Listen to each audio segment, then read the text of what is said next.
Yeah, baby. Here we go. Super Bowl Sunday, just days away. Super Bowl 60 going to kick off at 6:30 p.m. Eastern at Levi Stadium in Santa Clara, California. Welcome to Fantasy Football Today, presented by BetMGM. Make it legendary. The Seahawks and the Patriots. New England is the home team, but they are 4.5-point underdogs. The total is 45.5. On today's show, we will tell you what we're eating for Super Bowl Sunday. We will tell you who we're picking as Super Bowl MVP, the X factors, the kicking games, the strategy, DFS lineups, player props, and all that and more. Well, I don't know about more. I can't promise you more, but all of that for sure. Jamie, excited? Yeah, I mean, it's Super Bowl. You got to be excited. It's I think you said it earlier this week. It's probably not the most exciting matchup that we were hoping for. It's probably not the Super Bowl we expected, although again, the poster told us that. But you know, it's a Super Bowl. You got to be fired up. Dave, excited?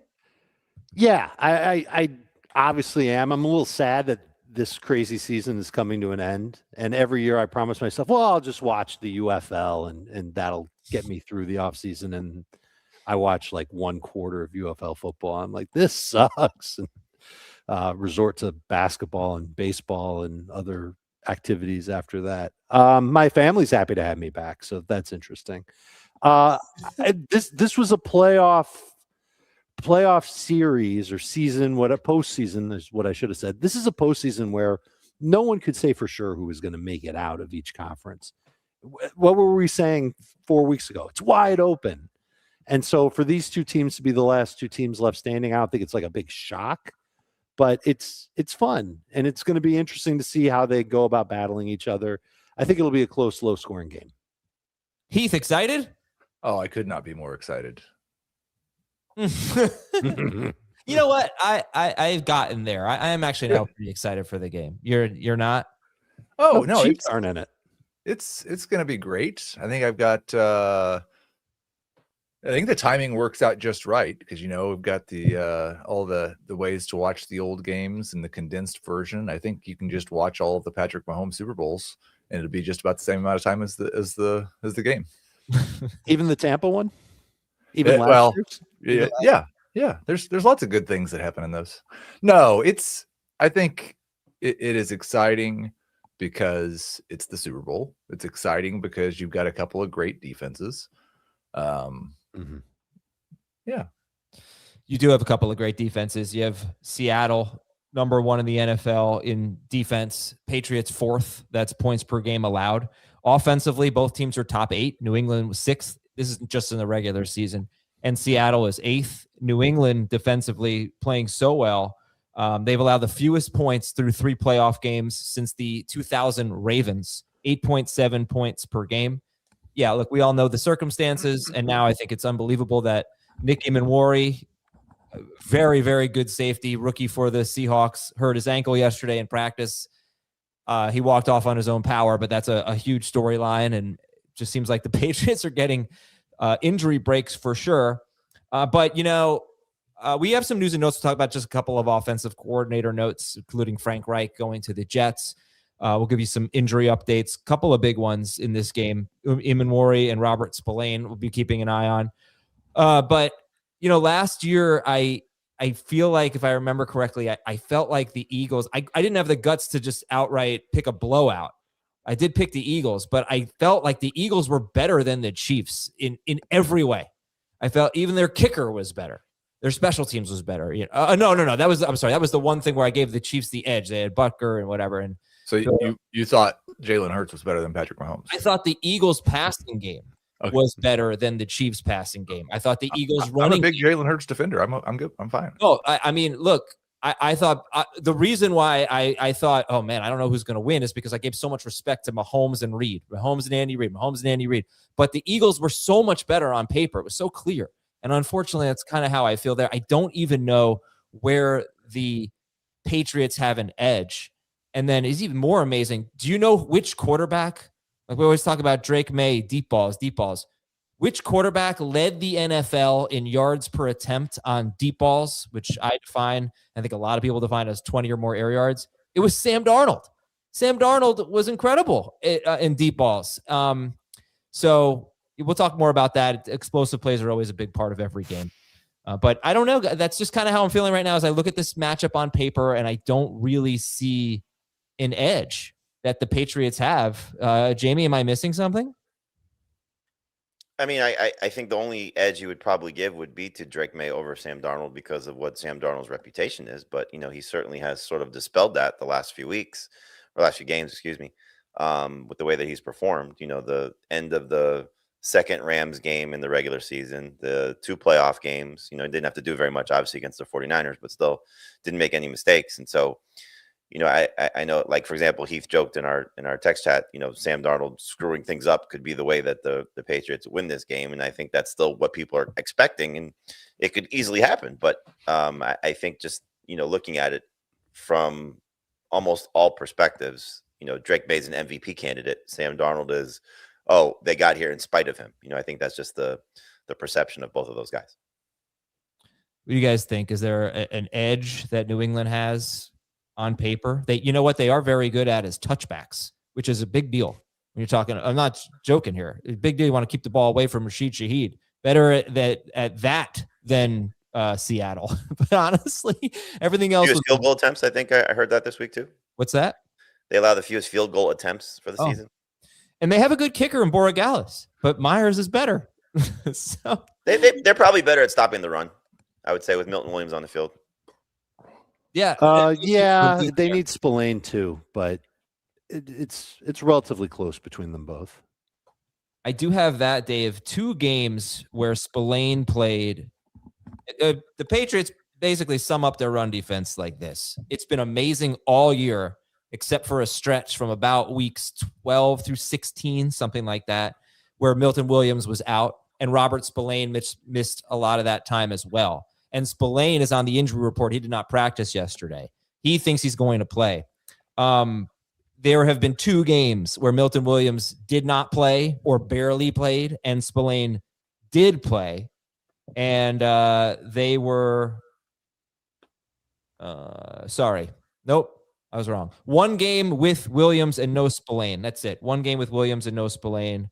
They played the Dolphins running backs in week 18 with no Devon Achane. So really not much, and they did great, but not much of a sample size. But yeah, with Milton Williams on the field, only 2 running backs have scored more than, I think, 13.5 PPR fantasy points. They only allowed 2 rushing touchdowns with Milton Williams on the field. That's amazing. Yeah, 2 great run defenses here. You know how many 100-yard receivers they've allowed with Christian Gonzalez on the field? Oh, I'm going to say 2. You are way off. It's 3. Yeah, these defenses are sick. They are. Heath, what do you think about the total? 45.5. Seems a little high. Yeah. I'd probably favor the under. Okay. All right. More on that in a bit. News and notes.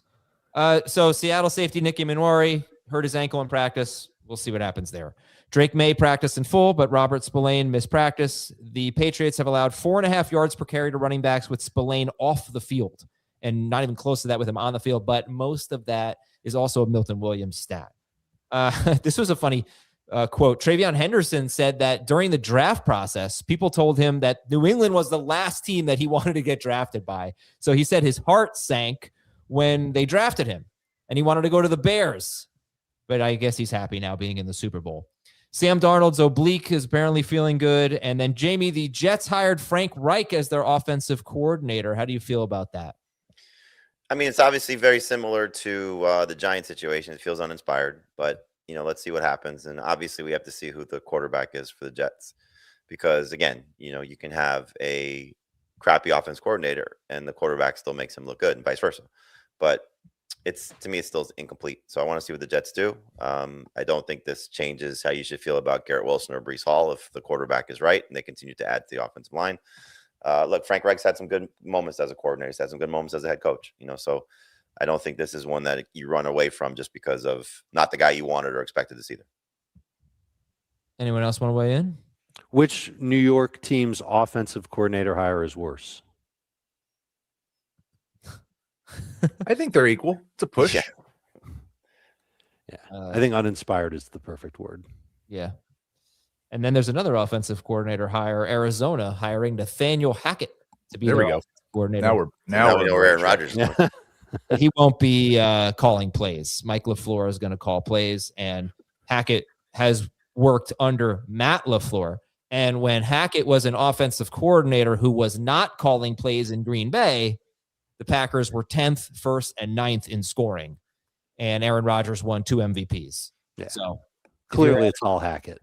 Well, if you're Arizona and you're going, why? At least there's that history of him, doing a good job as a coordinator without calling the plays. Then he was, had just a lot of trouble with the Jets and with Denver. Zach Berman of The Athletic thinks that A.J. Brown will seek a trade, that Dallas Goedert will not be on the Eagles in 2026. And also, well, this isn't him anymore, but their offensive line coach, Jeff Stoutland, will not be back in 2026. He's one of the best in the business. He's not expected to coach next season, according to ESPN. And their defensive coordinator, Vic Fangio, is coming back. But he looks like there could be a different... I mean, I don't know how you feel about the Stoutland news. I think a lot of teams would be fired up if they were able to hire him. So this could be a big loss. And then they may not have Goddard. They may not have A.J. Brown. Going to be an interesting year maybe for the Eagles. Yeah, I mean, we'll see whether the offensive line... I don't think you should expect the offensive line to be as good in Philadelphia as it's been every year before this year. It took a step back this year, and there are a lot of disagreements between a lot of people in that building, and this sounds like it must have been one of them. But it's possible that they don't have a big drop-off at offensive line. I didn't really expect Dallas Goedert to be on the team, and it was such a strange year for him. Like, he scored a whole bunch of touchdowns, which was something he basically hadn't done ever in his career. I wouldn't have expected him to do that again next year if he was on the team, especially with a new offensive coordinator. And I just don't really believe, with the way that A.J. Brown's contract is structured, that even if he requests a trade, he's going to get one. Those two things I think go hand in hand, though, right, for the fantasy value, because if Goddard is there and Brown is gone, that's huge for him. If Goddard leaves and Brown stays, I think that's probably just a boost for Devontae Smith. So we see some moving parts here from the fantasy value for the 3 pass catchers there in Philadelphia. And I think that the bad thing about A.J. Brown's contract is if they trade him, it probably makes it harder to keep Dallas Goedert because they're going to have so much dead money from that contract because they traded him. Dallas Goedert, in the 4 seasons from 2021 to 2024, he had 4 targets combined inside from the 5-yard line or closer. This year he had 8, and he caught 7 of them, and they were all touchdowns. Pretty incredible. All right, let's. The new Mark Andrews. What's that? The new Mark Andrews. Yeah, on steroids, but not really on steroids. All right, let's take a break. We'll get to some Super Bowl questions and more after this. When you need your sports news all the time, we've got breaking news to bring to you. CBS Sports HQ gives you a snapshot of all the sports that matter to you. When you need your sports in a snap, find it on CBS Sports HQ, streaming free anywhere you are.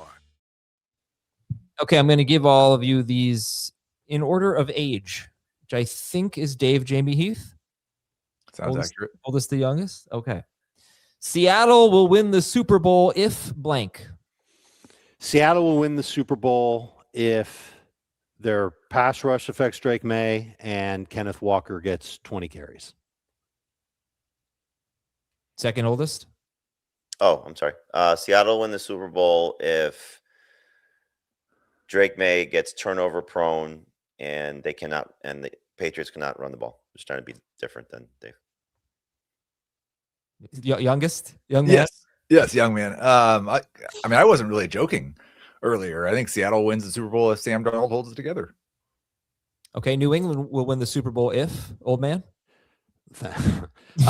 New England will win the Super Bowl if Drake May plays Superman and is unaffected by the Seattle pass rush. I think the pass rush is the entire Super Bowl this year, both teams.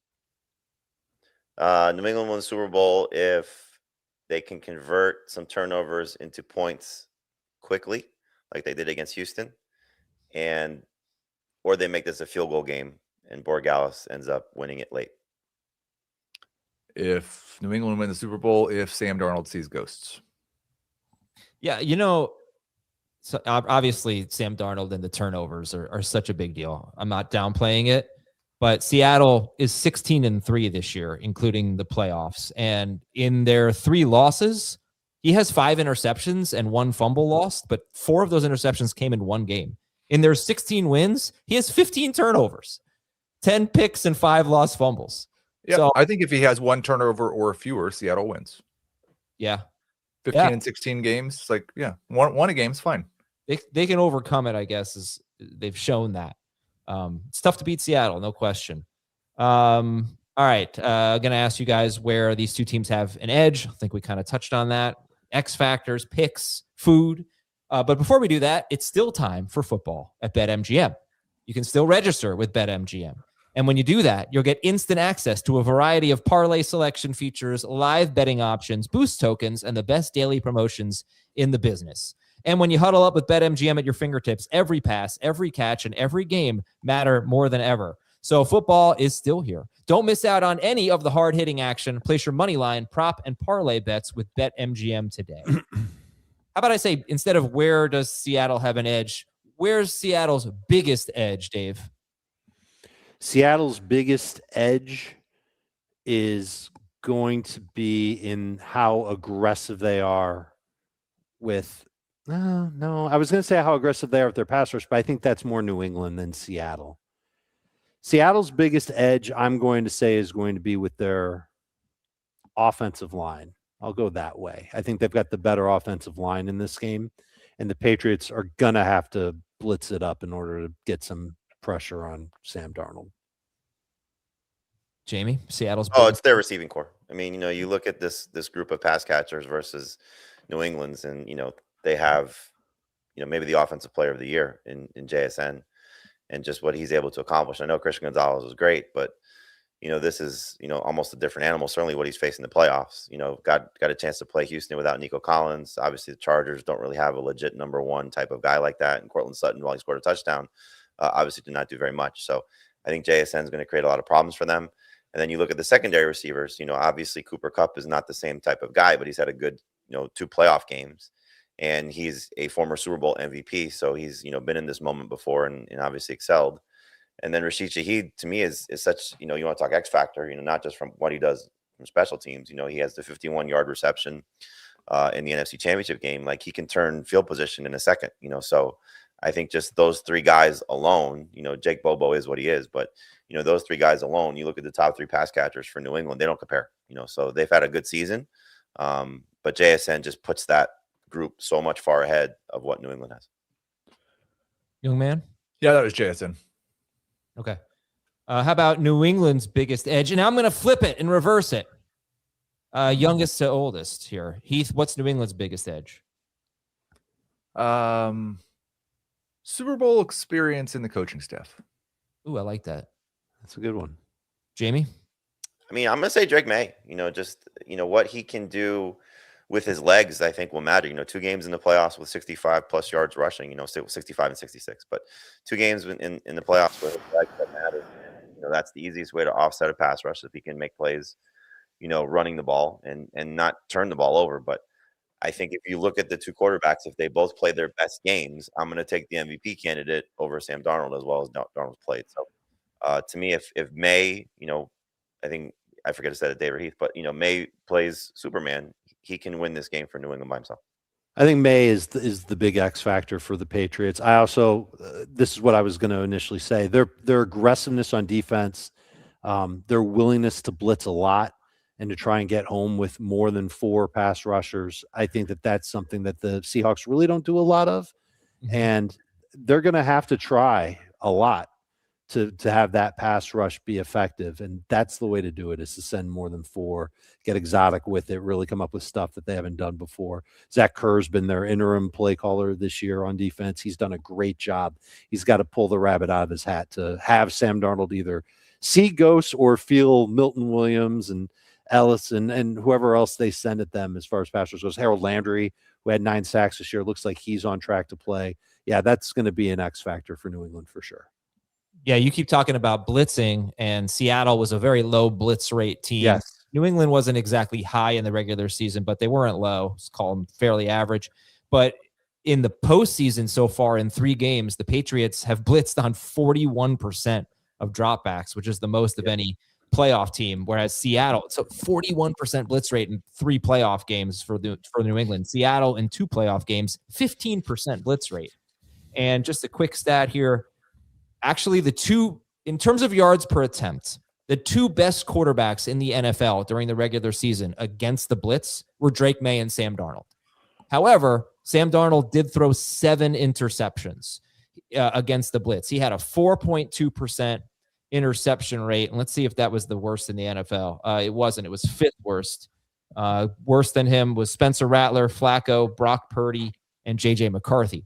So I feel like, we're kind of looking at, just through what we've said, best case scenario for the Patriots is they stop the run, which you can easily do, because Ken Walker, looking at him against like great run defenses, he usually hasn't been great per carry. And most running backs just have been really bad against New England when they've been healthy. And then you blitz and you get obvious passing situations, you blitz, you get turnovers. It's really not that unrealistic here. So, all right, that's the edges. All right, the X factors. Heath, who's the X factor in this one? Okay, so if it's not Sam Darnold, because I think he's the person who could win the game for either New England or Seattle, then I will say the X factor is Drake May holding onto the football. Yeah, he's right. He's been really turnover prone, and he's been set in the playoffs. He's been sacked 15 times in 3 playoff games, which is the 2nd most in a single season in NFL history, thanks to our John Breach for that stat. Jamie, who's the X factor for you? For me, it's Ramondre Stevenson. I mean, he's going to be the leading running back for the Patriots, especially based on what we've seen in the playoffs, and certainly the AFC Championship game where Trevion Henderson barely played and Stevenson had 25 carries. But I think it's his role in the passing game, honestly. I think what we'll see from May, I kind of tie him, Stevenson and Hunter Henry together. I think both those 2 guys are going to have to sort of step up, and Josh McDaniels be a little bit creative, just because getting the ball out quick, using some of his short area targets. We've seen Seattle at times this season struggle against tight ends. They didn't have, even great performances in the playoffs so far, just from what the 2 offenses that they faced and what they showed. The Rams tight ends were a factor. Tonjes was a factor as well, despite getting banged up and even in the lopsided score. But you saw McCaffrey have 5 catches in that game. I think just what Stevenson has shown down the stretch as a pass catcher, and Hunter Henry at times, even in one of the playoff games against the Chargers, scored a touchdown. I think those 2 guys are going to have to be heavily involved. Stevenson played 94% of the snaps against Denver. He was up in the 65-ish range before that. Dave, X factor? This is going to tie in nicely with both of Heath and Jamie's X factors, and it's Will Campbell, the left tackle for the Patriots, who really hasn't played well since coming back from injury. Hopefully the week off helped him rest up and get ready, but he's going to be tested. And if he can't protect the blind side of Drake May, obviously that's a problem. If he can't knock down some defenders on runs to the left side, doesn't matter who's running the ball, that's going to be a problem. And this is a great Seattle defense in both of those elements. They can rush the quarterback very well. We know they get a lot of sacks, and they also stop the run very well. So Will Campbell has to play. He's got to play his best game in 2 months. And if he doesn't do that, then it's going to be a problem for the Patriots, where they're going to have to rely on those short area throws. They're only going to be able to run to the right side and behind the likes of Morgan Moses. And the Seahawks can obviously cheat to that side a little bit. It's going to be a factor for sure. All right, I'm going to give an X factor here that's a little off the radar. I'm going to say it's Seattle cornerback Reek Woolen, who's very volatile Sure. Mm-hmm. and can get beat deep. And I think about Seattle in 4 of their most recent games, 2 against San Francisco, where they basically humiliated the 49ers offense, and 2 of the worst performances of Kyle Shanahan since he became their coach, and 2 against the Rams. We had that late season overtime game on Thursday night, and we had the game 2 weeks ago. And the Rams have been so successful. And what have they done that San Francisco didn't? The Rams really pushed the ball downfield in those 2 games. In fact, last week or 2 weeks ago in the NFC Championship game, Matthew Stafford was 7 of 11 on pass attempts of 20 or more air yards. He threw 11 deep balls and completed 7 of them. That's insane. Seattle does not give up a lot of big plays necessarily, but 7 in that one game. Brock Purdy, in those 2 horrible games against Seattle, he was 0 for 3, only 3 pass attempts of 20 or more air yards. So Drake May is going to do it. And I think it's going to be Kayshon Boutte, against Reek Woolen, and I think that's a matchup that the Patriots can win. Not necessarily going to be Booty, but that's often the guy. And most of these deep throws for May are up the sideline. So that's just something I'm keeping an eye on. Remember, Woolen got that really silly taunting penalty that kept the drive alive, and on the next play, Puka Nacua beat him deep. So he's a guy that can kind of fall apart a little bit. And he doesn't have to have a great game, but he can't have a bad game for Seattle. You have a backup safety playing too now. Exactly. Potentially, right. Although Amanwari is used all over the place. He's not necessarily somebody that's always going to be back there on possible, obvious passing situations, maybe, but they really change up how they use him. It's kind of like Kyle Hamilton in Baltimore. Yeah. And if he's not there, that is an obvious problem. I would go as far as to say that Kayshon Boutte isn't the only guy that could be lined up against Woolen and give him problems. But Mac Hollins has really been somebody that Drake May has leaned on down the stretch until he got hurt, and then he came back last week. He didn't really play that much. There weren't a lot of passing opportunities. I said last week, I meant 2 weeks ago. There weren't a lot of passing opportunities in the Blizzard game between the Patriots and the Broncos. But I think Mac Hollins is kind of an X factor too, because Drake May has leaned on him and he can win downfield. And he's had a pretty high target per route run rate this year overall. I think it's second highest on the Patriots. It's a name we're going to circle back to later when we talk DFS. Jamie, I think you mentioned Hunter Henry. Of all the players in this game, does Hunter Henry have the best matchup? Probably so. I mean, again, especially if they're missing missing a key piece, defensively. So I think just again, this is where Josh McDaniels, Tom Brady told an amazing story. I don't know if you guys heard this. In the first Super Bowl against Seattle, where they had gone through all their practices. I forget which podcast he was on. I saw the clip, so I apologize. But they had gone through all their practices. So I think he said 4 in New England or 3 in New England, then 4 in Arizona, whatever. It's Friday night.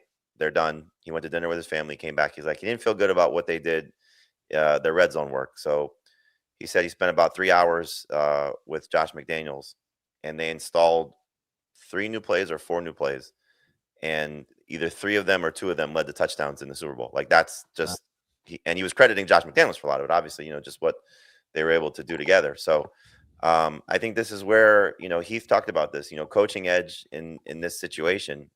Mike Vrabel, I don't think he's coached in a Super Bowl before, but he's certainly been there. And obviously Josh McDaniels has been to several. So having that, I think, ability to sort of adjust on the fly, be under pressure, those type of things. Not that McDonald and Kubiak can't do it. Clearly they can. But those 2 guys have been there before in this situation. And I think that experience may come into play. So yeah, Hunter Henry, I think, can have an opportunity here to, be a difference maker. Ramondre Stevenson, difference maker. Like you said, you could see them picking on Tariq Woolen and taking advantage of what Drake May does well. Like Dave said, Mac Hollins, he missed 4 games at the end of the season with the abdomen injury. The 2 games prior to that, he had 17 combined targets.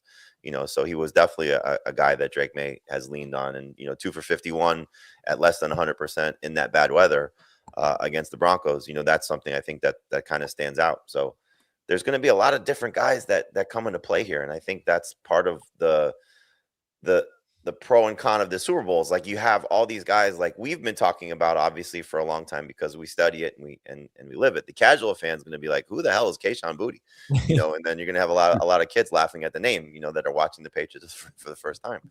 Probably a lot of adults too. So I think there's just a lot of interesting players here. Again, Jake Bobo catches a touchdown in the game against the Rams. He's got 4 catches all season. 2 of them come in the playoffs. These are the type of guys that just come out of nowhere and do things, sort of magically at the right time. AJ Barner, another guy that can, maybe have an opportunity to make some plays in the Patriots at times, be a little suspect against tight ends. So, but yeah, I'm sorry, a long-winded way to say yes, Hunter Henry can certainly be somebody who matters. Yeah, that was who the question was about. Yeah, there it is. Circle back. All right, let's do some picks. You guys saw that Josh McDaniels, this is his 10th Super Bowl that he's coaching in. Did we have that already? Oh no, we didn't say. I didn't know the number yet. That's accurate. This is number 10. There's been 60 Super Bowls. One in every 6 he's coached in. It's pretty incredible. He'll be a second ballot Hall of Famer when it comes up. There's another coaching note I wanted to bring up. It's from John Breach, who wrote a great preview article. Mike McDonald, by the way, quick fun fact on Mike McDonald, does not capitalize the D after the Mac. Very interesting. Mike McDonald, he's coached 6 games with the Seahawks against first or second year quarterbacks. Drake May is a second year quarterback. Mike McDonald is 6-0. Those quarterbacks have thrown 2 touchdowns, 9 interceptions. They are averaging 169 passing yards per game. It includes Bo Nix, Jaden Daniels, and Caleb Williams. It's funny. I heard something similar, like quarterbacks under the age of 25, and he's like 6-1 against him. I think Brock Purdy's the only one that's beaten him. No. And Brock Purdy obviously has really struggled. All right, let's get some picks. Let's go Heath, Jamie, Dave. Picks and a Super Bowl MVP. Are we doing score or just winner? Score. I will go 18-16 Seattle. Jason Myers is the MVP.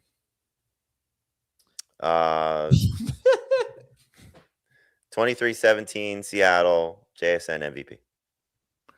13-6 Seattle, DeMarcus Lawrence MVP. Say it again. 13-6 Seattle, DeMarcus Lawrence MVP. Adam, it's your sole responsibility right now to make sure that Mike is not dismayed. Sorry, Mike. You were going to be dismayed today. I'm going 28-10 Seattle and Sam Darnold. I'll just storybook ending. Thomas Schaefer does not come to work on Monday. But I think that's an interesting question because I will be watching the Super Bowl with Vikings fans. Watched most of the last 6 or 7 Super Bowls with Vikings fans, and one of the first questions I'm going to ask when they get over to my house is, are we cheering for Sam Darnold as Viking fans, or are we cheering against Sam Darnold as Vikings fans? I wonder what Schaefer's answer is. Schaefer? We're not cheering against him. It is what it is. I'm not a vengeful fan. Right. I don't think Viking fans are vengeful fans. I was cheering for Daniel Jones. I mean, I was kind of on Azer's side where I think this is like the most boring Super Bowl ever in recent memory. Hopefully we'll be proved wrong. Yeah, hopefully. But yeah, not rooting against him. If he was a Viking quarterback, we would have been first round exit anyway. So let's not overreact that we lost this guy that's potentially going to win the Super Bowl. Yeah. Well, it's been a good ride for him. Good journey. All right, last question here. Then we'll take a break. Then we'll do DFS talk and player props and things like that. Food. And Heath, I'm going to go to you first. What are we serving? Yeah, I am. I'm going to disappoint everyone. Got a big basketball tournament this weekend, maybe coaching for my career. And so I'm not going to have a lot of time to prep meal. We are doing just a buffet of snacks. So there will not be any smoked meat for the Super Bowl. I mean, if this Super Bowl matchup couldn't be more disappointing now, where you're not even getting good food from Heath. Jamie, what's on the menu? No idea. All right, Dave, what's on the menu? My wife makes a spinach and artichoke dip every Super Bowl. It is a big hit in the house, i.e. I just sit in front of the bowl with a bunch of chips and just nonstop from 12 o'clock until 12:30 when it's empty. And then I don't know what we're doing after that. I would imagine wings will probably be on the menu. All right, I'm going to tell you, I'm going to get sandwiches and I'm going to make some wings, I think, and I'm going to order pizza. But I'm going to tell you the 5 sandwiches I think that I get, and you tell me which one you want. So the Want us first to one, rank them? Sure. First one is a chicken cutlet with eggplant and roasted red peppers and balsamic and some cheese. I think it's mozzarella. It's terrific. The second one is basically that, but just eggplant. It's like I don't remember what it is. Eggplant sandwich. Eggplant, not parm, but eggplant sandwich. Third one is turkey with cheese. Fourth one is Italian, and that's it. So it's 4 sandwiches. So we went from 5 to 4. Yeah, chicken with eggplant, roasted red peppers. We got the eggplant, we got the turkey, and we got the Italian. So one of the sandwiches is just eggplant? No, it's like eggplant and cheese, and I probably roasted red. I don't remember what's on it. I don't eat that one, but it's actually the most popular one. People love it. It'd surprise you. Yeah, that's dead last. How are you going to make the wings? That's what I'm more interested I'm going to air fry them. Okay. Yeah, they're going to be okay. Yeah. Solid. Air fry's fine. Yeah. Also, pick the what I'm white. gonna do. Pigs in a blanket are good. Sounds like the best sandwich you're having. Oh, these sandwiches are great. I don't really like turkey sandwiches. The turkey sandwich of this place is like out of this world. Mr. No turkey on Thanksgiving, but have turkey on the Super Bowl. I think the Italian sounds best. Jamie, what about you? Turkey, since you hate it. No, I like it. It's good.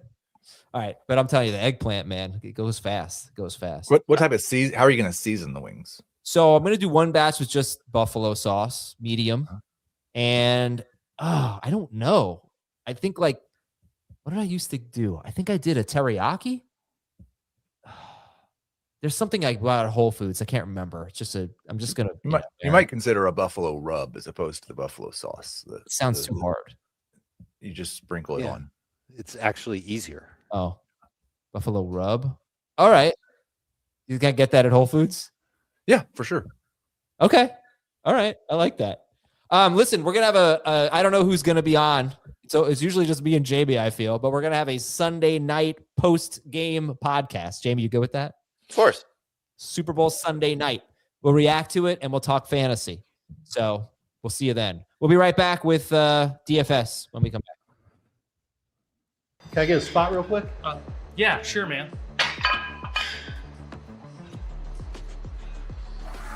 Hey, wait a minute. You're Dave Richard from FFT. Yeah. Huh. Hey, I snagged Alvin Kamara in the 4th round. What do you think? Is it PPR? Yeah, full point. Jamie's got what? 10 lineups, you said? 10 that I did so far, yeah. 10. How about you guys? Yeah, I've got a lineup for you. I got a few. Okay. All right. Well, let's start with before we get into our lineups. Heath, who do you like in this game? Jason Myers is my MVP. So is that ironic or is that like a real strategy? I just gave my game prediction that he's going to kick 6 field goals and win Super Bowl MVP. Dave and I were talking off the air about how sometimes it's really hard to tell if you're being sarcastic. And I know that was your actual prediction, but I don't know if you really feel it or like you're tough. Yeah, I get that a lot of times when I'm trying to be sincere. People assume that I'm being sarcastic, and that may be a character flaw. Yeah, I don't even know if you're being sincere right now. Cooper Kupp, I like on FanDuel. I think like in terms of a cheap guy on FanDuel, we talked about Hunter Henry. Austin Hooper is $2,200 on FanDuel. He could score a touchdown. So if you play those 3 guys, like I did in my lineup, you can play Drake May, Sam Darnold, and JSN as well. Dave, who do you like? Mac Hollins is cheap on both sites, and I'm expecting him to go back to his normal role of being on like 75% of the routes and picking up around 20% of the targets. So I want to take advantage of that. I think that's a nice cheap bargain that people can dig into. The Seahawks, the Patriots are going to play more man coverage than the Seahawks. And Cooper Kupp has a high target per route run rate against man coverage this year. It's like close to 25%. And so I kind of want to buy into that too.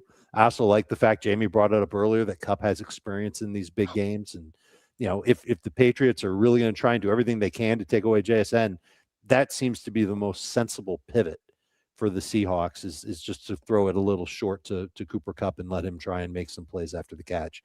So those are 2 guys. The Seattle defense is in a lot of my lineups as well, because I think that they're going to end up getting a bunch of sacks and kind of dominate this game. Okay. And Jamie, who do you like? I have a lot of Jake Bobo because he's cheap. Dude, he has how? I mean, like you said, he has 4 catches all year. Well, I mean, you got to find somebody that's cheap, and he's cheap. And he's got 2 catches in the playoffs. How much is he? So he's, oh, wow. He is so cheap. $1,600 on DraftKings, whereas Mac Hollins is $3,600. All right. Anyone else? Like, who do you like on the high end? I mean, JSN is obviously got to be a must play. You know, I think you just look at the thing with the Patriots, you know, and Dave touched on this with Mac Hollins. You touched on this with Kayshon Boutte. Obviously, Stephon Diggs is going to have an opportunity to make some plays as well. Like, there's so many ways you can go with this receiving core with those 3 guys, you know. So you want to do a Patriot stack and you hope that Drake May can make some of these plays down the field. Like, that's easy. I obviously like Hunter Henry, as I mentioned, and I like Ramondre Stevenson, mostly for his role in the passing game. I don't think he's going to have a lot of success running the ball, but you want players that are going to be involved, clearly. And so Stevenson, what do you say, 97%?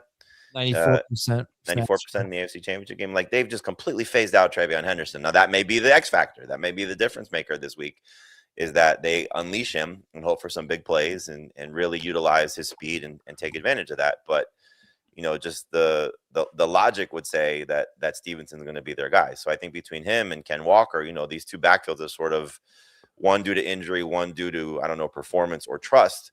They've sort of established who their guys are. You mentioned this, what was it, on yesterday's show, in terms of talking to Ryan about these, Ryan Wilson. Yes, the NFL has gone to more, a little bit more run-centric offenses, but we haven't seen a lot of committees. There's no committees anymore with these two teams. George Holani's going to get some touches. Travion Henderson going to get some touches. This is all Ken Walker, and this is all Ramondre Stevenson. So, whether it's Walker breaking one and, taking advantage of his speed, he's certainly been involved in the passing game the last two games, with Charbonnet getting hurt against 49ers and what we saw against the Rams. And the same thing for Stevenson down the stretch. So I think those two guys are obviously going to be popular and should be. I think that, the fact that these are two of the best run defenses, but we do have these workhorse running backs. Are Stevenson and Walker worth the cost? I guess Jamie feels like Stevenson is. Dave, how do you feel about paying up on FanDuel or DraftKings for Ken Walker or Ramondre Stevenson? I'd rather go that way with Walker. And I believe he's more expensive than Ramondre Stevenson, but I also think he's got the higher ceiling. And it's as simple as that. And I think that not having Robert Spillane there for New England, if it comes to pass that he doesn't play, I know he says he's going to play. He didn't practice on Wednesday. We'll see if he practices on Thursday. If he's not there, I think that makes it easier for Walker. Plus, he doesn't quite have the same offensive line worries that the Patriots are going to have. Because it's more than just Will Campbell. It's their left guard, too. It's an older right side. I have more confidence in the Seattle offensive line than I do the New England offensive line. Yeah. Okay. Hold on. There's one more thing.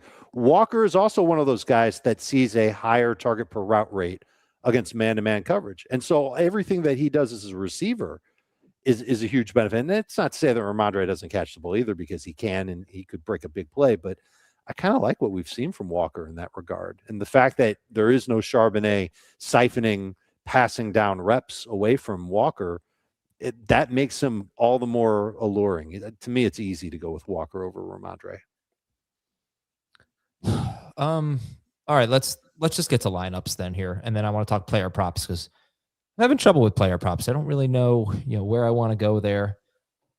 Maybe go with a Hunter Henry prop or something like that. But Heath, why don't you give us one or two of your favorite DFS lineups? So I already gave you one lineup. That's right. But if you go to everybody else, I will create a Patriots win lineup. Okay. Jamie, give me one or two of your favorite lineups. One or two. Okay. I'll give you one on FanDuel and one on DraftKings. Okay. So I just lost it. Sorry. Let's see. On DraftKings, let's go with JSN in the captain spot. Sam Darnold, Cooper Kupp, Rashid Shaheed, and Jake Bobo. So very Seattle heavy. And then Ramondre Stevenson is the flex on the other side. And then for FanDuel, I'll give you a Patriots one. Ramondre is the MVP. Drake May is the flex. Sam Darnold, Ken Walker, AJ Barner, and Jake Bobo. So I guess that's not really Patriots. That's kind of a mix. But Ramondre is the MVP on that one. Dave? I have 3 themed FanDuel lineups. You can tell me which one you want to hear. Seattle dominates. Walker runs wild. Low-scoring snoozer. How about Walker runs wild? Well, I bet you can guess who's going to be in the MVP spot if it's Walker runs wild, because it's going to be George Holani. It's kind of Walker. JSN, Stephon Diggs is in there. Mac Hollins is in there. Kayshon Boutte is in there. Rashid Shaheed is in there. How do we feel in general about Stephon Diggs? Seattle, fourth fewest fantasy points allowed to wide receivers. basically. Here are the wide receivers who have had more than 66 yards against the Seahawks. Ricky Pearsall once, Abuka, Jalen Knoll, Devontae Adams once, Puka Nacua 3 times, Brian Thomas Jr., and that's it. And Brian Thomas Jr. did it when they were missing 3 starters in their secondary. So it's, it's basically like the Rams and a few other guys here or there. It's a tough matchup. Well, for all the hullabaloo we gave for Mac Hollins and Kayshon Boutte and Hunter Henry, we didn't talk about Diggs at all. He's the guy that leads this team for the season and for the postseason in targets per route run. It is not very high against man-to-man coverage, at least in the postseason. It was during the regular season. But he's also somebody that gives Drake May not only experience, somebody who's probably not going to mess up in the spotlight, but also more of a short and intermediate target. And so wouldn't surprise me if he led the Patriots in targets. I think that's easy. But it could be a game where it's like 5 catches, 65 yards. I don't think he's going to have a game of the week. Yeah. The Seahawks at the Patriots. Super Bowl 60, baby. Get your eggplant sandwich. It's the game of the week. Hey. I knew you were going to pick this game. All right. Heath, you got another? Dave, my Patriots win lineup? Wait, Dave, did you give the lineup? You did, right? I gave a lineup. Yeah. If anyone's interested in the other 2 lineups, hit me up. I'll tell you them. Yeah. Go ahead, Heath. So my Patriots win lineup has the Patriots DST in the MVP with both kickers and Drake May, Ramondre Stevenson, JSN. There you go. I have a FanDuel and a DraftKings lineup. They both have Hunter Henry as the MVP. So that's going to be tough. But, hey, that's what you kind of need in these tournaments. Somebody random. Does anybody not have JSN in a lineup? No, I have him in. Yeah, a few without him. Yeah. Right. I almost feel like if that's like the first step in going contrarian on the Super Bowl is shield your eyes from Jackson Smith and Jigba and then hope that he doesn't have a huge game. By the way, I was wrong earlier when I said 3 receivers with Christian Gonzalez on the field have had over 100 yards. It's actually 2. The third was a tight end. It was Dalton Kincaid. That was an Adam Azering, if I've ever seen one. What? I don't know like if I you should ask thank questions. you or curse you. You ask questions and we give answers, and then it turns out one of us was right when you said we were wrong. You were right. Oh. You said 2. How does it feel to be on the other side of that? Yeah, that's good. I knew it. The whole episode it was bothering me. All right, and then we'll do some player props. If you want to maybe do like longest carries, I don't know if that exists, but I thought this was. Of course they do. Yeah. What was it? Okay. The Patriots, 4 straight games now, but they haven't allowed a running back carry longer than 10 yards.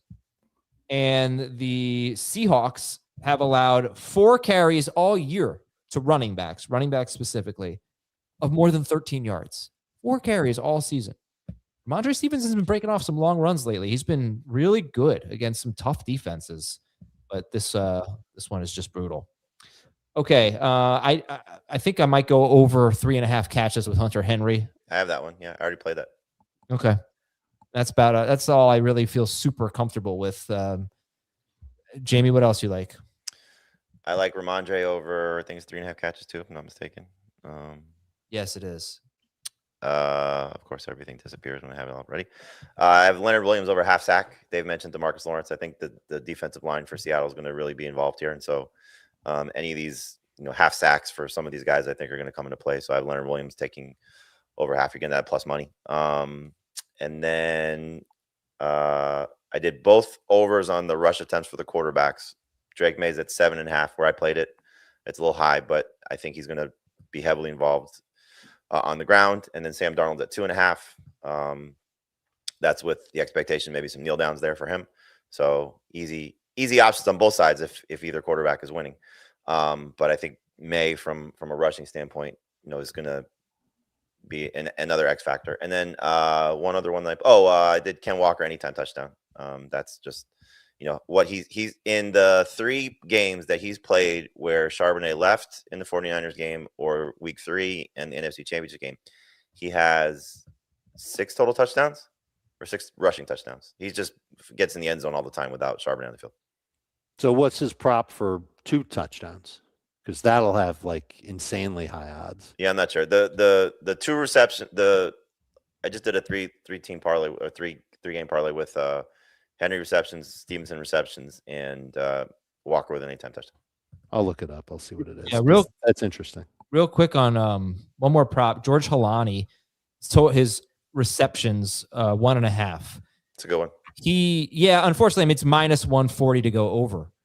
But he had 3 catches last game. He was the exclusive 2-minute drill back. Kind of split third down with Ken Walker, but if they're in the 2-minute drill, it was all Halani. So, minus 140 is a lot to lay, I guess, but over 1.5 catches for Halani. Dave, props you like? So Kenneth Walker's anytime touchdown on the site I'm looking at is minus 200. 2+ touchdowns is plus 260. I hate those odds. I know player props aren't for everybody. I've been on a player prop show for the last 5 years. We will be live on YouTube Thursday, 3 p.m., and you can watch it after. I will give my favorite player props on that show. Everybody's invited to join us. For now, I will just say that Drake May over pass attempts looks really good to me. I liked Pops in the chat saying AJ Barner, I think plus 240 on an anytime touchdown. He could get that rushing or receiving. So I thought that was a good call. I like both. I actually like the under on pass attempts for both Drake May and Sam Darnold. I think both these teams could run the ball enough that the play volume's pretty low in this game overall. I like over half an interception for both Drake May and Sam Darnold. I like the under on the passing yards for Drake May. It's mostly the quarterbacks. Yeah. Okay. Jamie, do you think Kenneth Walker could score the first touchdown in the game? Of course. Plus 350. Yeah. So even better odds for that than if he scores 2 in the game. I think I'd rather do that. Thank you guys for your time, for your efforts, for a great season. Oh. Talk to you on Super Bowl Sunday night to give you a little recap of the game and talk fantasy. Ooh, one more good one. Each team to make 3 field goals plus 950. Ooh. Heath loving the field goal fest. I feel like that has to be better than 10-1. That's a lot of field goals. Boy, if Heath's predictions come true, you better have some good food on Sunday because it's not going to be. Dave has a score 13-6. That's Yeah. Yeah. Well, at least A lot of defense. Not a lot of field goals, though. 2 touchdowns and a missed extra point. 3 touchdowns and 2 missed extra points. I like the under 8.5 in the first quarter, too. Okay. All right, everybody. We will talk to you later. Have a wonderful weekend. Enjoy Super Bowl Sunday. And good luck if your team is in it. If your team isn't in it, have fun watching football. See ya.